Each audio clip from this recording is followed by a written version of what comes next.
Ayan, kakain na tayo. Ampalaya, okra, sitaw. Tapos, tapa, at syempre, ang pangmalakasang buro. Tara, kain tayo. Thank you, Lord. Kain na tayo.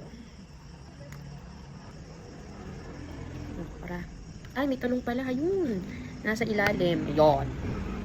Sana walang bantay. Yon. Perfect. Nakahugas na po tayo ng kamay. Kain po tayo. Thank you, Lord. Init.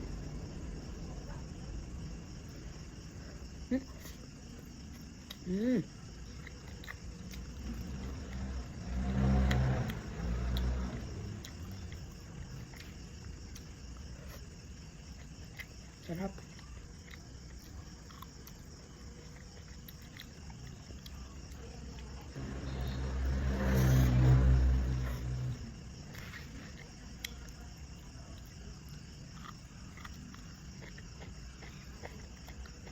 Init.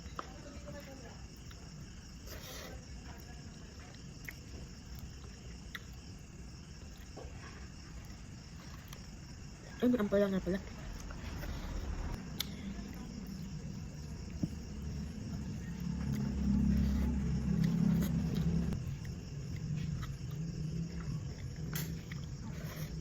Accomplishment. Okay, nakalagay sa dokumento. Examples ng ang sinasabing pinaggamitan ng confidential funds. Dito po sa December 13, 2022, Department of Education 2022 in Appreciation night. Opo. Sa pagkaintindi mo, confidential activity ba yan? O nasa listahan ba yan? Ng Supreme Council, 60th year of the Institute for Second round.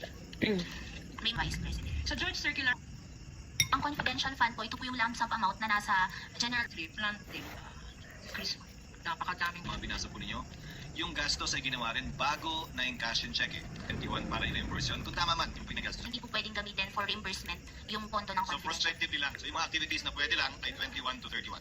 Opo, tama po. You may proceed, Council. yung violation. Wala sa period, no? Once, at isinabit ko po ito sa aking division 2.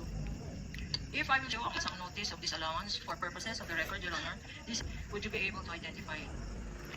Opo. Showing to you.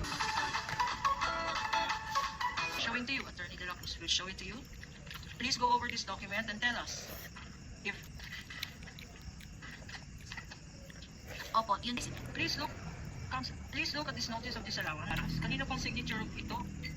Si Assistant Commissioner Nilda Plaras po ang nang ICFAO nung ma-issue po ang dokumento na ito. Tell us, Madam Witness, itong notice of disallowance ng COA ito. 1,000. Ano naman ang basis ng disallowance na to?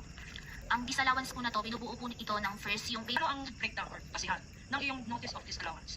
yung 73,187,000 plus yung 3.5 million for payments for tables and chairs, desktop computers and printers po.